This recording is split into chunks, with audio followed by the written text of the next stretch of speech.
battery in my back is to make sure that I provide for the family and I'm showing up and I'm pushing this thing forward, not just for me, but for everybody that works with us. And that's the big goal here. The plan B does definitely not exist in my mind. So it's definitely all about A. Some people might call it crazy, but it's all I've ever known. It's just one focus at a time. Welcome to Workspace Design Lab, the show where architects, interior designers, and workplace leaders explore the future of workspace interiors. Each week, we dive into ergonomic office design, modern workspace trends, and sustainable furniture solutions that improve well-being and performance. I'm Syl Vander Park, and together we'll uncover the stories, strategies, and innovations that help you design offices that truly work. Let's dive in. David, how did you get into podcasting? We'll start from there. Where I started was from a production background. So I was working in radio since I was like 16, and I've always had an interest in production on how people actually do the technical side of things, recording and producing commercials and really just being the tech guy. That was me. My affinity for music kind of laid me into radio, and in turn that made me fall into DJing. And that was my little ecosystem since I was a teenager. And so from radio, then my interest grew into podcasting. That was like a natural progression, just out of a personal interest first, and then became something that I knew I could do for other people. And then I just started to do that. And from a freelancing basis, started doing so. And then it became a case of where I need to delegate to a team. And it quickly grew during the pandemic to a case of a lot more demand. And we had to meet that demand. So to do that, I had to delegate to more people, become as best a manager as I can be, and help really grow a company from this. And that's what it's been. So it's from freelancer to business owner, and it's been a tornado. So now we're a team of like 10 plus people. It started with me, and that's where the journey really came from. It just started from radio and interest in music, really. So you got into radio, you were DJing on the radio, or you were DJing on the side at parties, or both? Yeah, so it was me. I was doing the live events. I wasn't on the radio station because my voice would be too country for a lot of the radio stations that I was working for. So it wouldn't be perfect for their audience, right? So I was accepting of that. That's all good. I was always about the music anyway. So I never saw myself as someone being behind the mic in a radio station, more so helping with the productions. The DJing was in live events, the bars, the nightclubs, the birthday parties, kids' birthday parties, christenings, you name it, I've done it. And yeah, I've had a long career of it, and it was a lot of fun. What age did you start? I started at 16. Yep. Industrious, right from the get-go. Yeah. Do you know, it's the first time I did my first gig was actually the worst gig I've ever done. And that was good because it was a baptism of fire. It was like, oh, you're starting at the bottom, only way is up. So it was a christening, and it was for a bouncer of a local nightclub. And let's just say he was having more than alcohol that night. I didn't know it. I knew nothing about it. This guy's activity was a bit strange compared to everybody else. You know, you're at a christening, you have a bit of decorum, right? This guy, absolutely not. And I knew that there was something off about him. And yeah, it ended up in an assault. He assaulted me at the end of the night. And I was a minor, you know, and I was like, I wasn't expecting this at all. It was my first gig, and I was literally playing to kids, playing with balloons. And he said he wasn't happy with my performance. So from that crushing experience, I've risen from the ashes. And after then, it was just me dusting myself off and going, okay, so I'm sure there's better experiences out there. And there was. Thank goodness. Yeah, you couldn't go anywhere but up after that. What did he want you to play? He wanted you to play more ravey music, or? Wow. So really strange, but he wanted me to play sexually explicit music. Once again, at a christening. Oh, there's so much wrong with this picture. I knew the story was going to have a dark turn, and sadly, that's the truth. And that's what he wanted. And he wanted me to play a certain few songs on repeat, and I wouldn't do it. There's kids present. I'm not going to be inappropriate. And it just happened to trigger him. And yeah, the rest happened. That's another story, I guess. Yeah, you know, Dave's traumas, there's a book full of them, but that's probably one of the earlier ones, yeah. So, you know, this whole podcast is to talk about workplace design. As I've been going through some of these interviews, it's also about the philosophy of the workplace, in addition to your actual bricks and mortar and how you set everything up and all that kind of stuff. So there's a lot of different avenues we can go down here. But I think what's interesting is we were talking on the side a week ago or so about podcasts are still really an emerging genre, and it's only going to get bigger. So that's very exciting. What do you have as a setup? How would you describe your setup? For what I do here, I'm based in Dublin, Lucan, Ireland, and what we're essentially is a remote company. So I am a founder working with people remotely. So a lot of my purpose in the sense of the workspace I've set up here is for communication, easy communication. So I can communicate with the team and I can do so in a comfortable way. I have two setups right now, just a normal desk and it is a leather office chair. I have carpet. I have a screen to the right of me, and that's my remote setup when I'm communicating with the team. My secondary setup is a standing desk with a anti-fatigue mat with a large screen on it with a light on it as well. I prefer standing. It is a job that, again, communication being a large part of it, but it is a kind of tech job. I'm looking at screens all day. So I do prefer to be standing. And this anti-fatigue mat helps me do so without the issue of pains in the feet, etc. I bought it for like €50 many, many years ago, actually for DJing, coincidentally, because some parties would go on for longer. And I've since used it in the office and it's been a great addition. And then the standing desk, I bought an electric standing desk, but the inefficiency with it was that it wasn't powerful enough to lift all of the tech that I have on the desk. So what I've done is I've actually just placed it at the highest setting and this plugged it out. So it's a static standing desk and it's been working great. I have lights going onto the screen, helping against the glare. I have my audio device there, everything I need. But I bounce back and forth between a sitting setup and a standing setup and it suits me perfect. Yeah, I've seen that. I've seen people have a standing setup that's consistent, but yeah, you just need that space to do that. And then working remotely with your people, I mean, when did you start to grow? You said the pandemic. So you would have branched out and taken on people during the pandemic. Yeah. So it started with one of my team members who's still with me since then. And congratulations. Yeah, it's one of the most humbling things to have people stick around. It's like, I'm really humbled by that. And then it developed into more. So it became editor after editor, doing the task of looking after clients that I've taken on and, following the SOPs, etc. And they were the biggest amount of hires that I've had. I probably did about 4 to 5 hires during the pandemic that were all editors. And then after that, then I moved into delegating management, quality assurance, and then at the end, only lately, actually in the last year, hiring an executive assistant. So that's kind of been the roadmap that I've had with hiring. But from a logistics perspective, I needed to take care of the deliverability side of the business because as we grew, getting more clients on, and I'm sure you're aware, everyone and their granny wanted to start a podcast during the pandemic. So we had to accommodate that, meet that demand, and have more editors on the team to be able to do that. Reflecting back, it was a crazy time. I was working full time with a radio position while doing this. So this was my 5 to 8, and then it was a 1 to 2, and then also 8 to 9 job while I did my 9 to 5. So I molded this around working a 9 to 5 when I was starting growing the company. Is it the push of work, or do you just really love it? Oh, wow. I always wanted to do something, branch out and do something of my own, but the skill set was so natural to me after all the experience I've had. And I personally am obsessed with podcasts. So it was built out of passion for sure, but it's just solving that need for everyone else around that passion that follows the same passion too. So yeah, it meets both worlds in a sense. Yeah. Oh, that's cool. Well, you were just talking about your setup and the weight of it, because that's always interesting. About how many monitors are you talking about? What are all the equipment that you've got piled up on your standing desk? Sure. So I've got a 32-inch Dell monitor, curved one.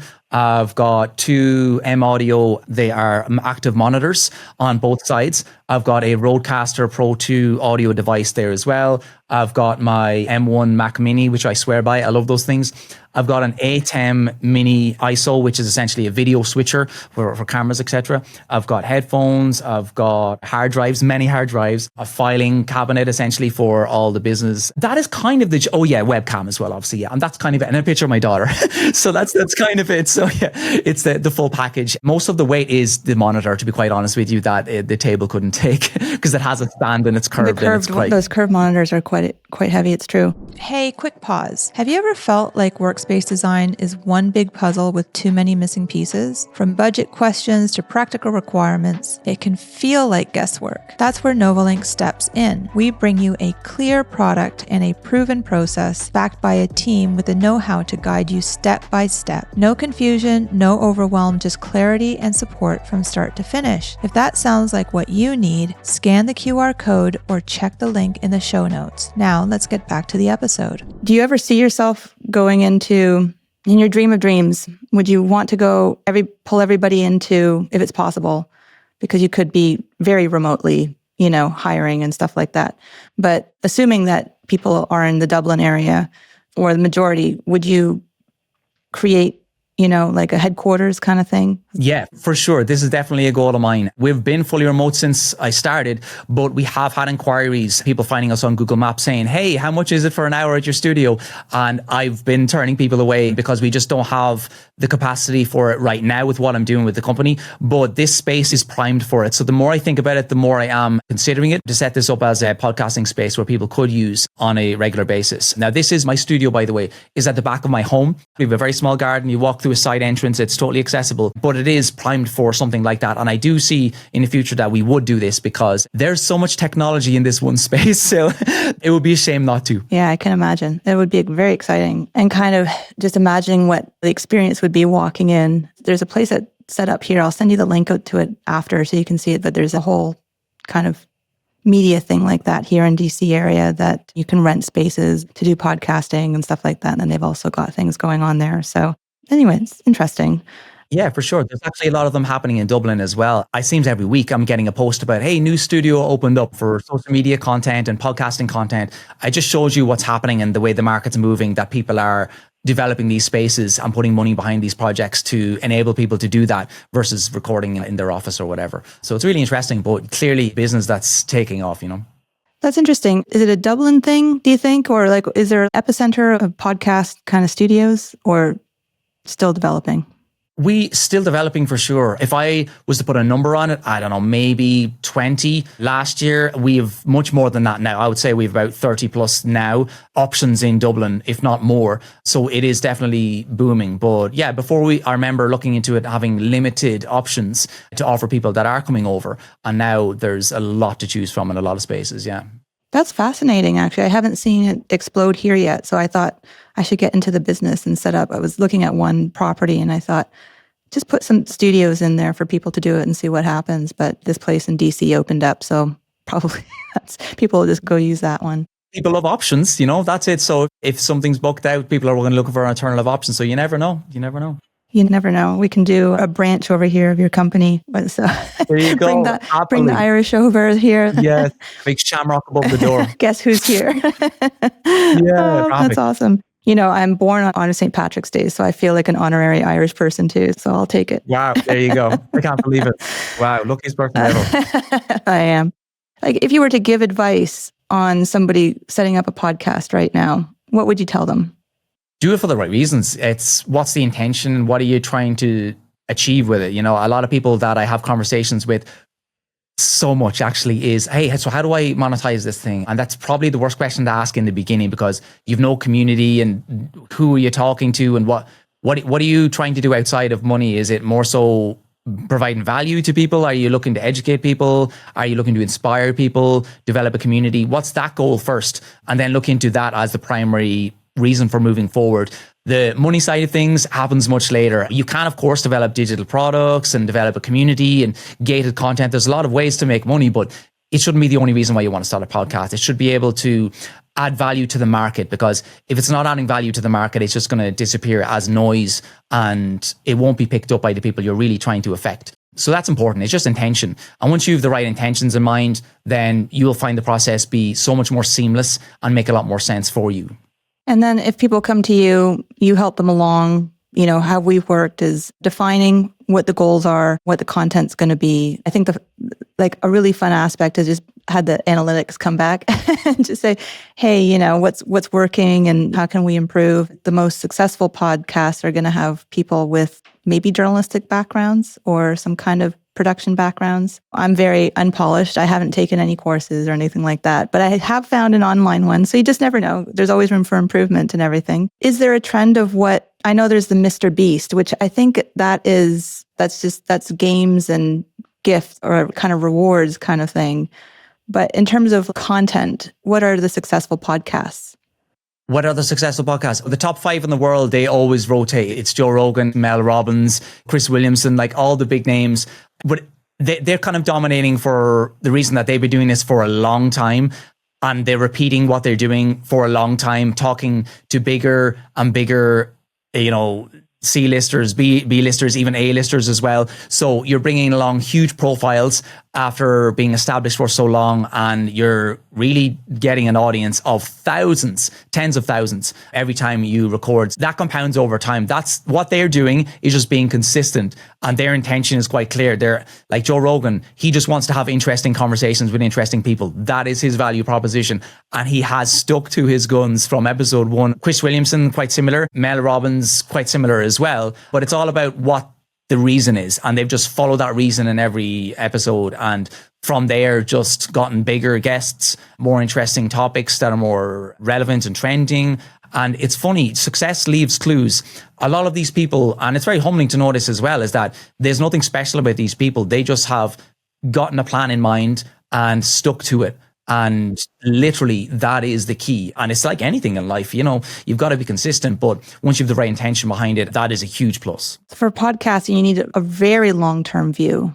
You have to have that consideration of you contributing to the market long-term for an effect long-term. It's like hiring somebody from SEO for a website. You may not see something for 6 to 9 months, maybe even a year before things start to take effect. The same as with podcasting, 1% of people take off within the first month. It's an outlier. You have to be considerate of it being a longer-term play for sure. The instant gratification does not come from podcasting, aside from the fact that you're putting your face out there and you're brave enough to do that, and hats off to you for that transformation. But for everything else, if you're looking for a lead gen or support for the business, etc., these things do take time. So similar to social media content as well, things don't just happen overnight. It's very much a compounding thing, and if you stick to it, it will pay off. And that's the whole thing, is organic just takes time, but if you're consistent with what you're doing, it compounds. It's interesting. You've got to have the patience and the will to kind of see things through with that original vision. Like in our furniture business, you kind of want to see automatic success. The sales are coming in, it's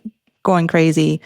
But a lot of times it just takes a while to get that message out and for people to see it. And you're right, whenever you've got that vision, don't let it go.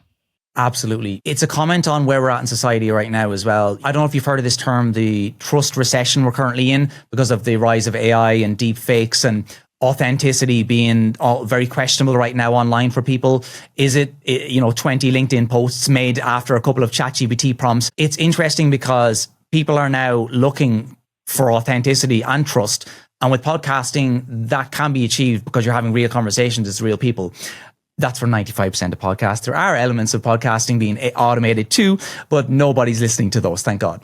Because of this, you're able to help yourself as well shorten sales cycles, and because of the trust you're building too over time. When someone is looking into make an investment with someone, and the first thing they will do is search a name. And if a podcast is one of those search terms that come up in your Google search, that's the goal. They would come in and consume your content, get an idea of your personality, your frameworks, your mindset, and get an idea of who you are, how trustworthy you are, and if you're the expert that they're looking for. And that's what this serves as well. I read somewhere recently that it can be, for like a high ticket offer, it can be up to like 70 days, I believe, for people to gain trust with someone online. That's longer than it's ever been.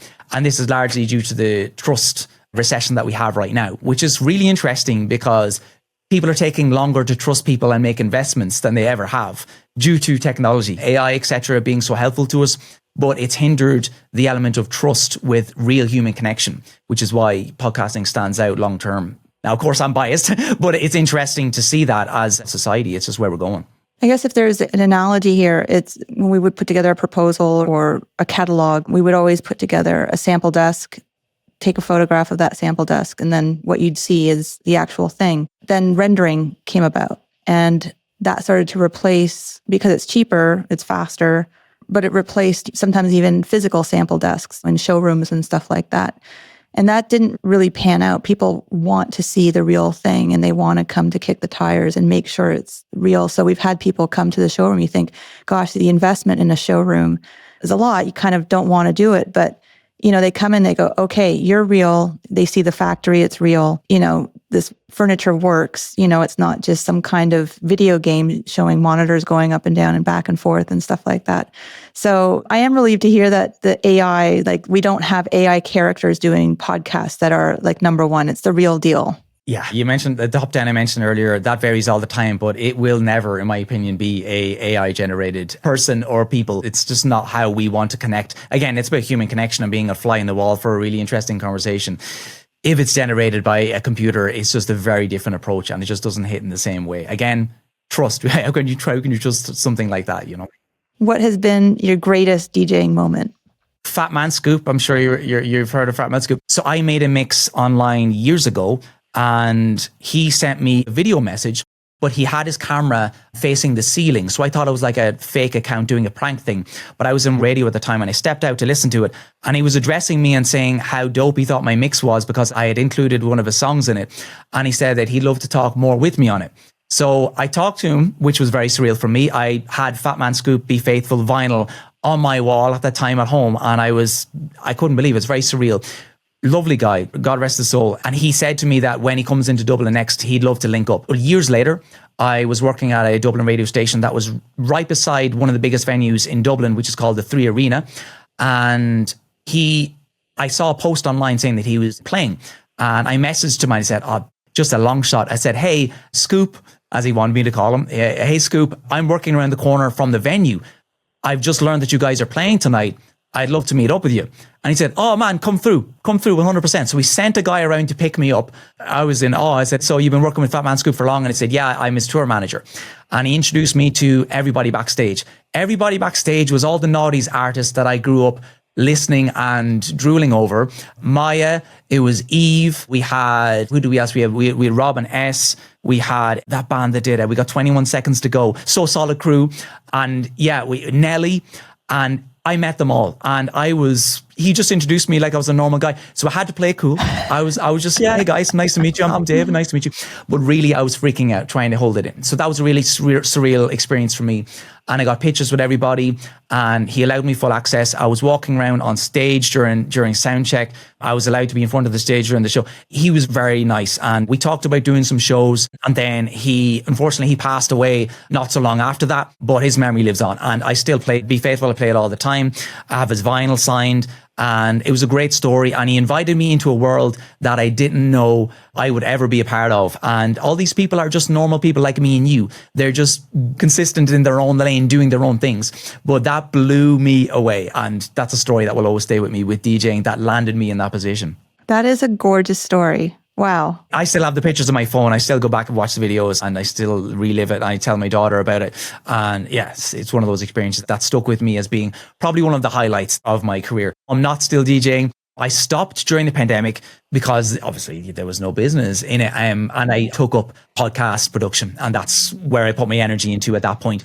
Now, with that said, in my office, as we're talking right now, I still have my Technics turntables and my mixer all set up. And I still, every once in a while, once every maybe 2 months, I might hop on for 10 minutes, play with my daughter, and she enjoys playing with it too. So that's a bit of fun. Recently, I came out of my retirement to play one gig, which was for one of my artists that I've always admired, DJ Premier. He's worked with everybody in the hip hop niche. It was great to meet him. I played before him in Belfast and that was a great experience. But the headphones have been pretty much hung up at this point. For now, you know? Watch this space. Because things have a way of kind of coming back around and saying, hey, remember this DJ? Let's bring him back and all this kind of good stuff. So there you go. But hey, I have a rule though, no more christenings. No, I'm not that guy anymore. It's unruly. I don't care who you are. I'm just not going to do it. Forget it. Oh my gosh, that is pretty crazy. I was going to say, your daughter, how old is your daughter? She's 6. Yeah, mine's the same age, so I know exactly. She's just discovered somehow, not through me, Taylor Swift. So I was just wondering are you able to influence her music at this part, or are you playing her music? Oh, I'm definitely influencing. And she likes it. You know, I play a few things, see what the reaction is. And now she's asking Alexa to play bands. I'm not even coaxing her to do it. She does it anyway. And that's beautiful. I'm watching her play Linkin Park, The Cure. She legitimately asked for songs that I'm like one of the biggest fans. And she is too. And it's great. She'll want the same in the car as well. Really interesting. In the car, she's like, can we play this song? And I'm like, no, this is radio, honey. This is live. We can't control this. So yes. Yeah, it's one of those things. But she does love the music I love, which is great. And obviously she likes Taylor Swift too. And the latest thing is K-pop Demon Hunters. Yeah. Even the dads are getting into that. You see all the TikToks with the dads singing and Yeah. Yeah. It's taken the world. He hasn't forced me to do any of that yet, but I feel like that's the future in front of me. That's awesome. That's awesome. Yeah. It's been fun talking about the podcasting, your setup, goals, where this will go. And I loved what you talked about. Just everybody was normal in that setting, like normal people like you and me, obviously talented, sometimes with better singing voices than others. One thing I had heard, I can't remember who said it, but they said, you don't have a plan B. You only have a plan A, and you just go for it. And sometimes you just, I know that in my life, I've been like, but I'm interested in this and interested in that. And I just thought, why couldn't I have been blessed with a single focus, I love that. I love that so much. I have many interests too. The battery in my back is to make sure that I provide for the family and I'm showing up and I'm pushing this thing forward, not just for me, but for everybody that works with us. And that's the big goal here. The plan B does definitely not exist in my mind. So it's definitely all about A. Some people might call it crazy, but it's all I've ever known. It's just one focus at a time. Yeah. Good. It's been really nice talking with you about this and getting some fun stories in there. Was there anything else that you'd want to say that, we're always open to working with new people and interested in working with new people? This is how you contact me kind of thing? Yeah, for sure. So you don't need to always start with help, but it certainly helps progress and accelerate it faster. We've seen everything from people starting on their own and asking for help later or launching with us from scratch. We've helped both. But the main thing is once you start with intention and you see it as long-term, as you've said, that's really what it's about. If you're in a position as a business where you want something to support your marketing, to shorten sales cycles and to really support your vision as a company, then podcasting is perfect for you. And if that's the case, then go to APodcastGeek.com, have a look there, and you'll see there's a link to a discovery call with me and we can talk about it. No obligation. It's just more so seeing if we're a good fit. And that's what it's all about. We don't work with people that may not have the same intentions with the podcast that we'd like. It's all about adding value and really having the right intentions aligned up front. So that's kind of what we're doing as a company. And as we grow and we're developing more and more services to what we do, we're going to do hopefully guest outreach as well as part of our service in 26. So stay tuned for that one, along with so much more as we discuss possibly even a studio here as well. So yeah, if you're considering it, definitely a great avenue. Look around you and the podcasts even that you listen or watch to, they're doing exactly what you may possibly have dreamed of. And it's very easy to do. Like I mentioned, anybody can do it. It's just getting started. It seems to be the scariest hurdle. I love this age of self-publication, that we can do it. We can put ourselves out there. I love listening to how people started up their business, especially if they're under 40 or something like that. When you get those really truthful interviews where you say, this was the hardest thing about it. I didn't expect this. I failed in this part and this is how I came back, or this is how I grew from an HR perspective. I just love hearing everybody, especially when they are honest about problems that have happened.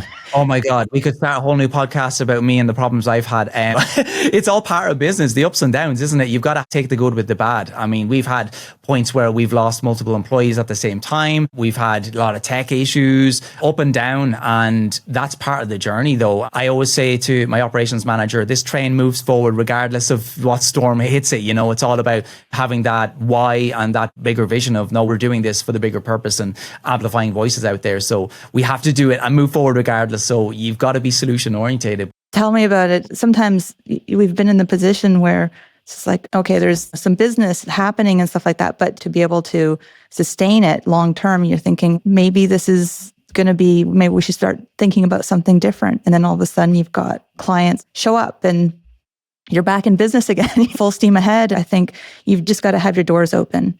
That's how I look at business. Just do whatever you can to keep those doors open, because you never know what's coming around. You really can't start to guess, and you just you can't give up. If that's your thing, you can't give up. We're living by the same code. That is exactly my mantra. Yeah. There's no giving up on this side either. Cool.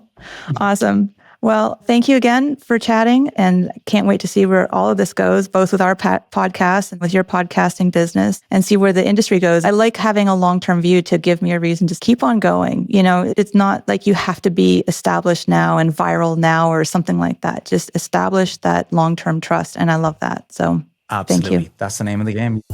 Thanks for checking out Workspace Design Lab. If you're an architect, interior designer, or workplace professional looking to stay ahead in ergonomic office design and modern workspace interiors, make sure to follow the show on your favorite podcast platform For more resources on sustainable office furniture and human-centered workspace design, visit us at novalink.com. Until next time.